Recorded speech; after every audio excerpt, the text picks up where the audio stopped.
Grammar माँ कालींकर जन्मवार्षिक उत्सव 14 मसीह आरंभ हो षष्ठीतम उत्सव।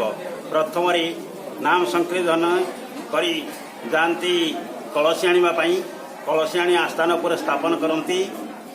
आस्थान उपर स्थापन करी सूर्य पूजा करी नाम संकीर्तन यज्ञ उत्सव करी प्रतिवर्ष यही चैत्र मास अमावास्या बासी दिन प्रतिवर्ष माँकर उत्सव पालन करा जाउछि।